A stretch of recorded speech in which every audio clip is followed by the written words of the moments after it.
Welcome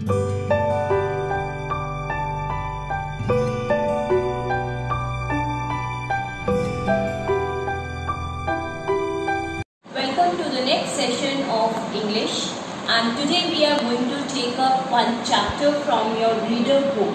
But before I start my chapter, I just want to ask you some of the questions. So are you ready for that? So my first question is, can you tell me what is diversity? You might have done in your social studies diversity. As the name suggests, diversity comes from the word diverse. And what is the meaning of diverse? It is different. Differences on the basis of caste, color, creed, language, religion, region, your color, physical appearance, if you see, all are different. India is a land of so many people, but then everyone is different from one another. Even if we see in a house, then so many family members are there, but then are they same? No two family members you will find same, except for the families in which we have cases of twins.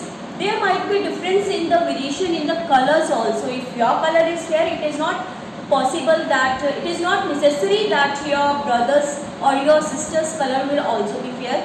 He can be of dark complexion, brown complexion. Similarly, there is difference in the style of speaking the language, the same mother tongue. Then your point of view can be different and your brother or sister's point of view can be different. So this means we are all diverse. But then, can you tell me what this diversity leads to? Yes, this diversity leads to socio-economic inequalities, that is, differences between the rich and the poor, disparity between the whites and the blacks based on color. Then it also leads to social and economic differences, we can say, that is gender biasness between a boy and a girl. There is a difference that we observe in most of the families and especially in villages. Then we also notice casteism.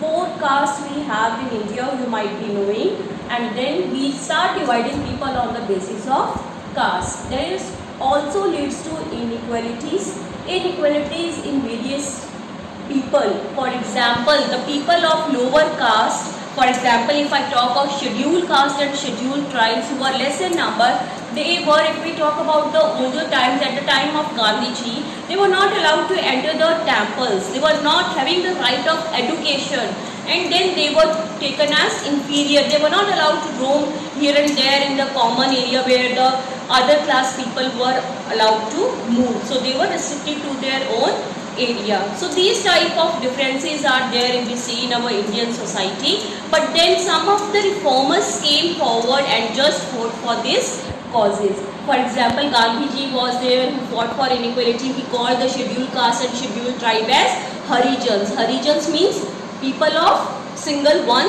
God. So this way he tried to remove these disparities amongst the people. But then there was one city, country if we talk about, that is South Africa. They were practicing the system of apartheid. What is apartheid now? Apartheid, if I talk about, it is the system in which you discriminate between people on the basis of color. Like the English people or the white people will not look with the same eye on the people of black color.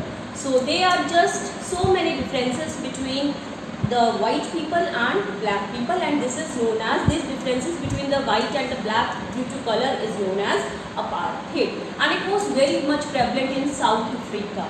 So it was just considered a evil that time, and Nelson Mandela, he was the person who came first to fight for this disparity between based on color. So today we are going to study about Nelson Mandela. The chapter that I deal with today is based on a small story, you can say, or a small paragraph from the biography, that is autobiography of Nelson Mandela. So it's a very small chapter, although a complete book is written on Nelson Mandela, about his biography, about the works that he has done, about the Nobel Prize he has won. So where did he die, which country he belonged to, what type of life was led by him. So we have a big book based on the autobiography of Nelson Mandela. But then this is a small extract from this autobiography. So today we are going to start with the chapter A Country Childhood.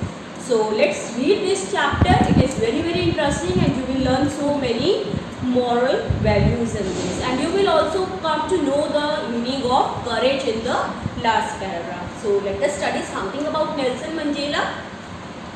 So I want you to open your books on page number 31 and please keep on underlining the difficult words. I will be writing the words as well as the meanings of difficult words and you can copy it out later on in your fair notebook of reader. So let's start. Nelson Mandela fought the unjust system of apartheid in South Africa. So it was Nelson Mandela who fought for this apartheid system. Apartheid is a system of separating people according to race or color. So he fought for this system in South Africa. After a long struggle, the original inhabitants won the right to rule themselves. So those who were the permanent residents, inhabitants means those who are permanent residents or settlers of that country of South Africa, they were just exploited by the white people. But then ultimately when Nelson Mandela fought for this system of against apartheid, so these inhabitants, these residents, they got the right to rule themselves. They got the liberty to decide the rules for themselves, how they have to live their life without anyone's interference.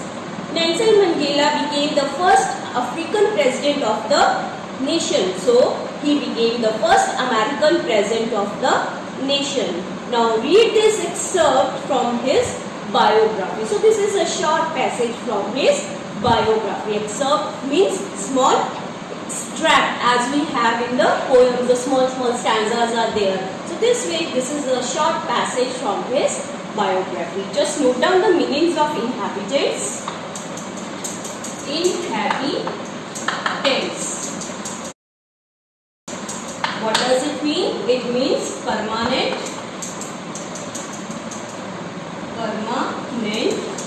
settlers. Then we also have the meaning of excerpt. Please note down the spellings correctly. That is short passage. Only a little from his whole biography book is told to us in this chapter. So my mother presided over 3 huts at Kunu. So my stands for whom? My stands for the person here, Nelson Mandela. He is speaking of his life history. So his mother presided over means she managed 3 huts at Kunu. Kunu is a small village in South Africa. So he used to live there with his mother. So they had a different culture. This we will study just now. As I remember, these were always filled with the babies and children of my relatives. So these 3 huts were always filled with the relatives of with the children of his relatives.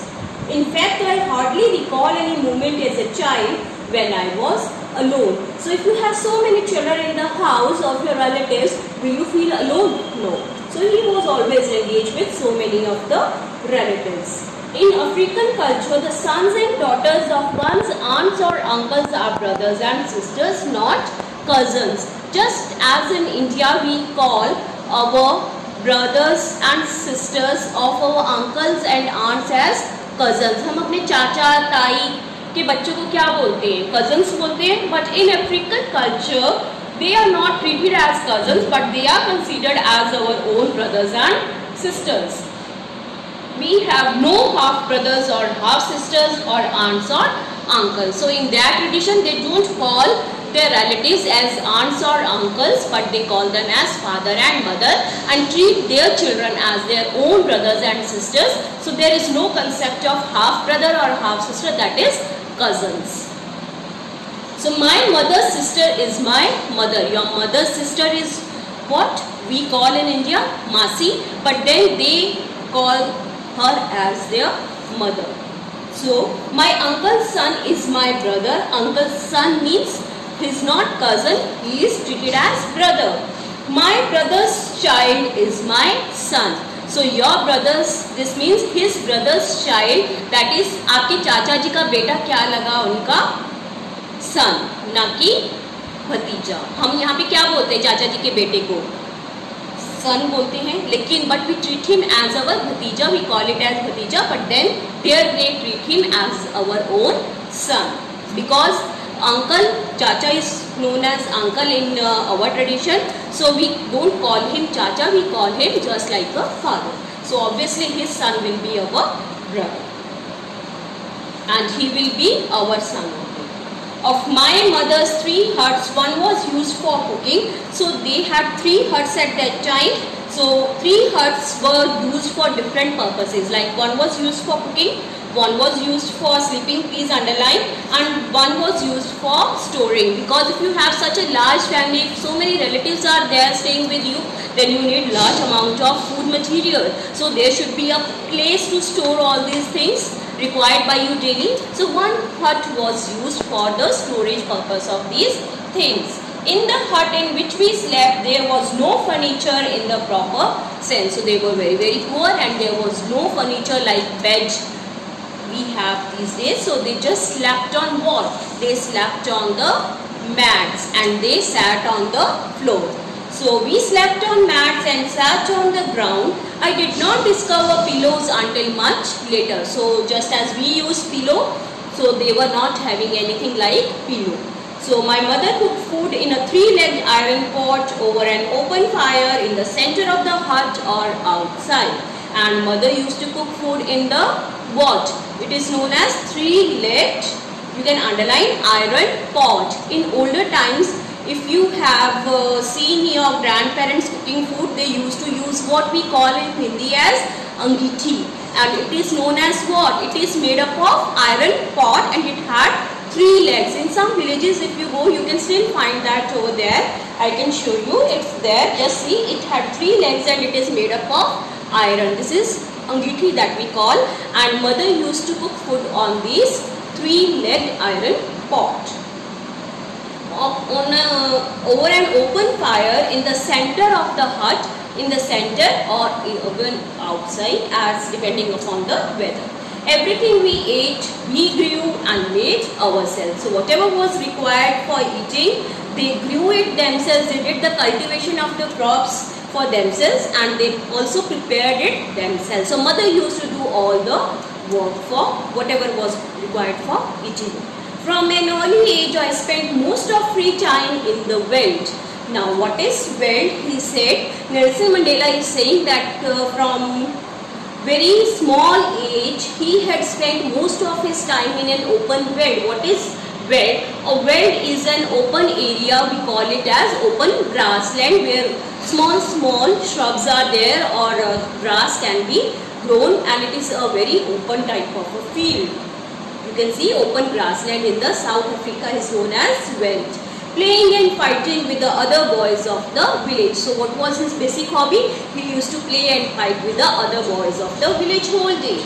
At night, I shared my food and blanket with these same boys, and at night time, he used to be friend with the same boys of the village, and he also used to share his food and blanket with those boys of the village. I was no more than 5 when I started looking after sheep and calves in the field. So now see, he was such a hard working boy. He was just 5 years of age and he had started looking after his animals that they had domesticated in their house. So he looked after the sheep and the calves in his fields. I learned to gather wild honey. So he just used to roam all around in the open fields, in the forest, among the trees, and he used to collect the wild honey, means honey from the jungles. So he used to, please underline all these things, the activities that he used to do. We have one question at the back based on this. So what type of sports was done by Nelson Mandela? You will be asked. Then what he used to do? Collect fruits and edible roots. All these things you find in the forest. Edible means safe to be eaten. There are different types of fruits in the jungle, but then you have to have knowledge which one can be safe to be eaten, which one are poisonous and which one are not. So you have to have a knowledge of that. So he collected only the edible roots which were safe to be eaten. Just like potatoes, we can say it is a root vegetable. Then sweet potato you can say, beetroot you can say. So all these are edible roots. So edible, I will write down the meaning. That is safe to be eaten. So he used to collect all these things from the jungle. I could swim in the clear cold streams and catch fish with strong thread and sharpened bits of wire. Then what else he used to do? He used to swim. You know, village boys, they are very, very talented. They used to live near rivers, so he know how to swim, how to catch fish with the help of a big thread. So, and sharpened bits of wire, and he used to attach a wire on that thread and catch the fishes. I also learned to stick fight. Now stick fight, what is it? It's a game played by the boys of the village, fighting with sticks. So it is a game of children. They are fighting simply with the sticks. So that was also learned by Nelson Mandela. I learned to love the world, that is the open grassland, the open spaces, the simple beauties of nature. So this means he loved the nature and he used to live his life fully in the laps of the nature.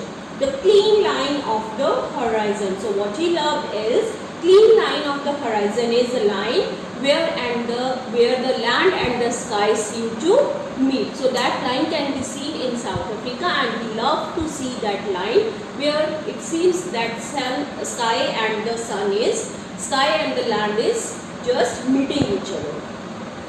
So all these things were done by Nelson Mandela in his childhood. That is why we have named the chapter A Country Childhood.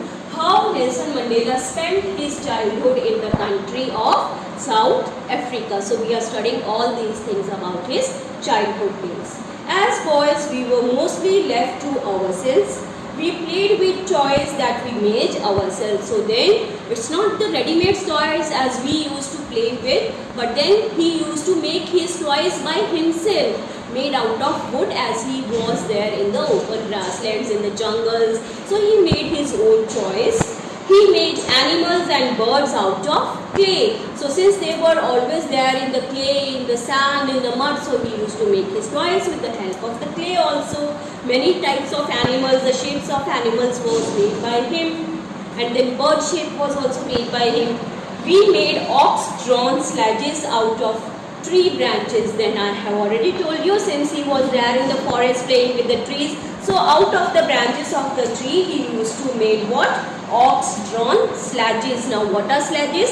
Sledges are the carts without wheels on which you can ride on. So what was that? It was a simple cart, just as you have seen a bullock cart. So it is also drawn with the help of ox, but then it does not have wheels. It was without wheels, but then it was made of the branches of the trees, and he could easily rise on that cart just to have a ride. Nature was a playground.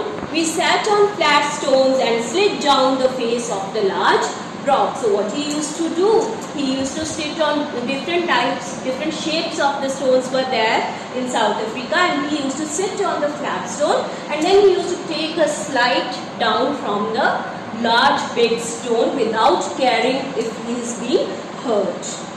We did this until our backsides were so sore we could hardly sit down. So still, just see his courage. He used to do until his backside, means until his back was so sore. Sore means when you start paining, when your hips or your butt start paining and it becomes red. When you continuously sit on one hard surface now, then what happens? Just try to sit on the stone for something, suppose for half an hour or 1 hour, then you will feel a pain in your backside, and if the space over there will become reddish in color. So it will be very, very painful. And they used to do that until that back portion became red, and sore means painful. So I'll write down the meaning here. Sore means painful. But then he was very, very courageous. So it gives you a lesson lesson that you should be courageous like Nelson Mandela. I learned to ride atop calves after being thrown to the ground several times. One got the hang of it. Then what he used to do, just as the village boys, if you have seen, they have a habit of riding on top of the calves. Atop means on top of.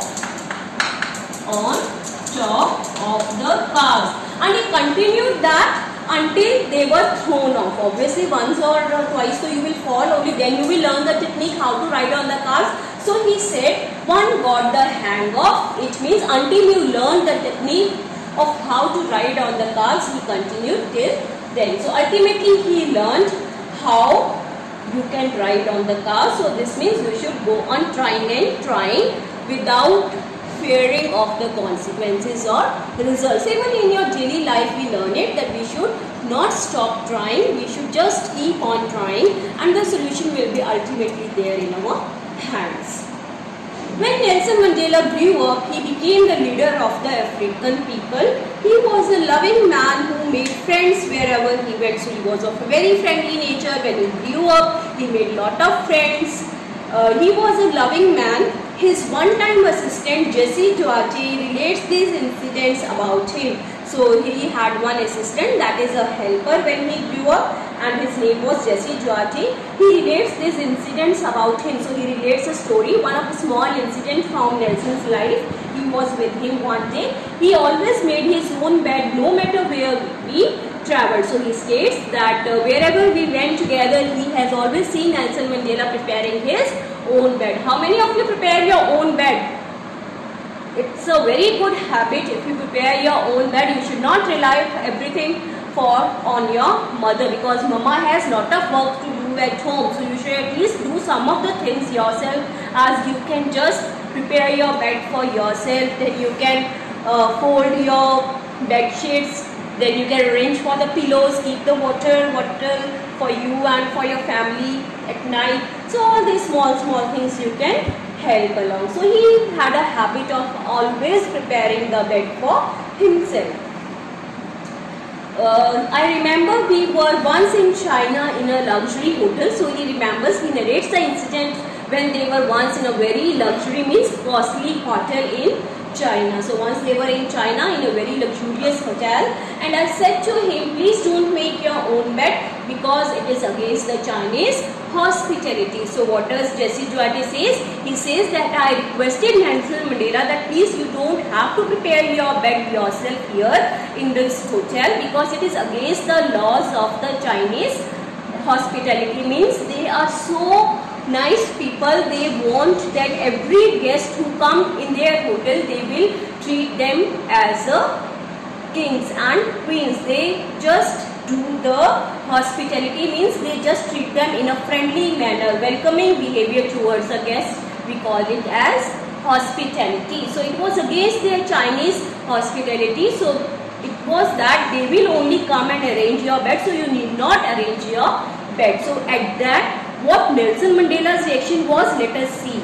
He said, call the ladies who clean the room. So he asked his assistant Jesse Duarte to call all the ladies who come here to clean the room. When they came, he explained to them that he always made his own bed. So when the maids came, Nelson Mandela explained them that he had a habit of making his own bed, so he won't allow these ladies to clean his bed.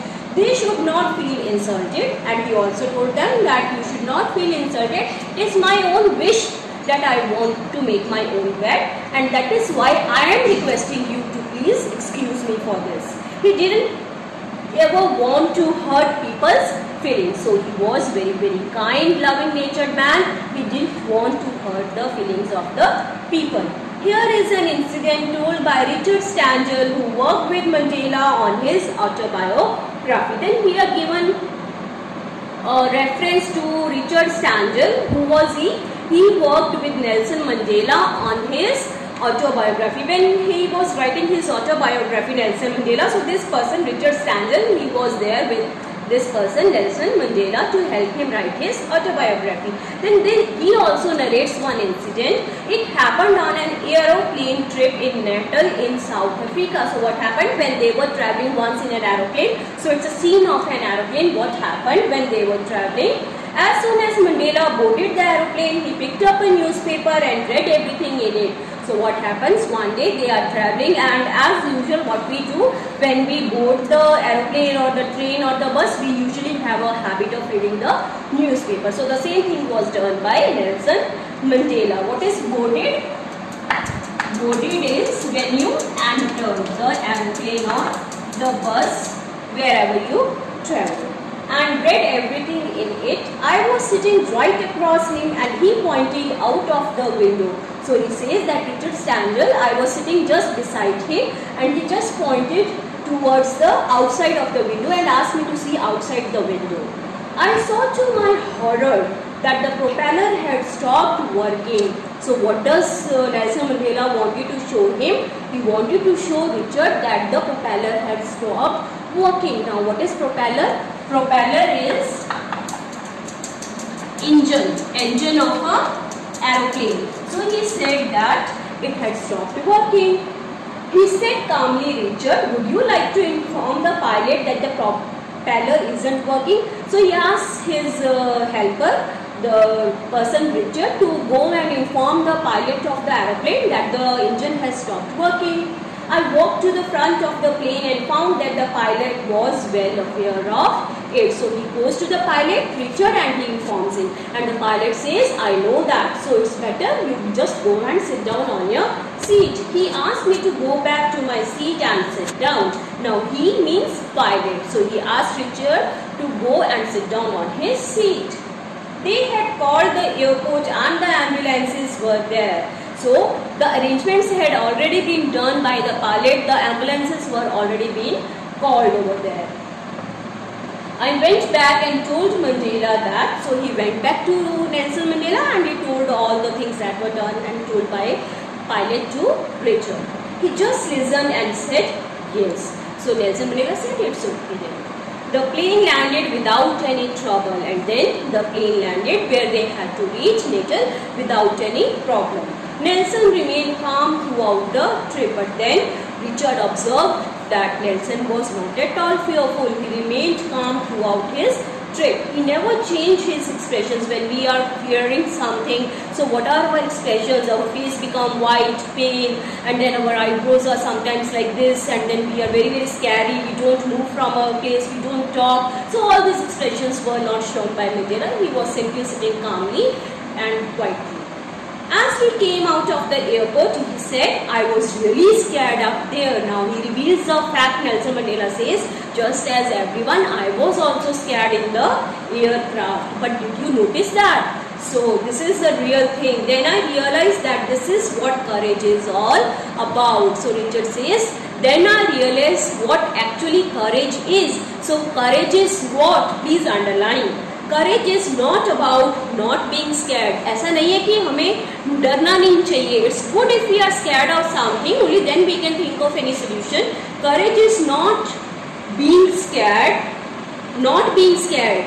Courage is being terrified and not showing it. But then you are scared, but then you are not showing it. Your expressions are not coming on your face that you are being scared of something. So you are also fearing from inside, but then you are not revealing it in your face with your expression. So this is actual courage is. I got courage by looking at him because he was pretending not to be scared, and that's what he did his whole life. So he could do all these scary things like riding on the car, sliding from the big stone, and then making toys of then catching fishes, riding, swimming. All these things were very, very scary, but then he was actually scared while doing it, but then he had a courage, the actual courage. That means he was scared, but he did not allow to appear it on his face. And by looking at this, Richard says that I also got today the real courage by talking to Nelson Mandela, and I have really understood the correct meaning of courage. That is what made him so great, and that is why he has become so great, because of all these fearful activities that he has done. He has showed the courage to fight for apartheid. Actually, he was fearing inside, but then someone had to raise the voice to abolish that bad practice. So it was Nelson Mandela who became popular among the people by fighting against apartheid, and that is why he was fearful. But then since he fought for it, he did not show his fear. That is why he was really a courageous person. He did not reveal it. He was just pretending that he is not scared, although actually he also was. Nelson Mandela, please underline, won the Nobel Peace Prize in 1993. He died at his home in Johannesburg in December 2013. So this means he died recently, just 7 years back in 2013 in Johannesburg, and he has also achieved one Nobel Prize in the year 1993 for all his courageous works. So this was something about Nelson Mandela. I hope you have enjoyed this story, a small extract from his autobiography, and you will also try to be courageous in your life, and you will also try to make your friends courageous just like Nelson Mandela. And also please note down these word meanings in your reader notebooks, and once please read the chapter thoroughly, so that if any meaning, any word is not clear, you can either consult a dictionary or take the help of these word meanings, and also the glossary is given in your books. You can consult that, or even you can ask. So we will discuss the book exercises in our upcoming videos. That's all for tomorrow. Thanks for watching.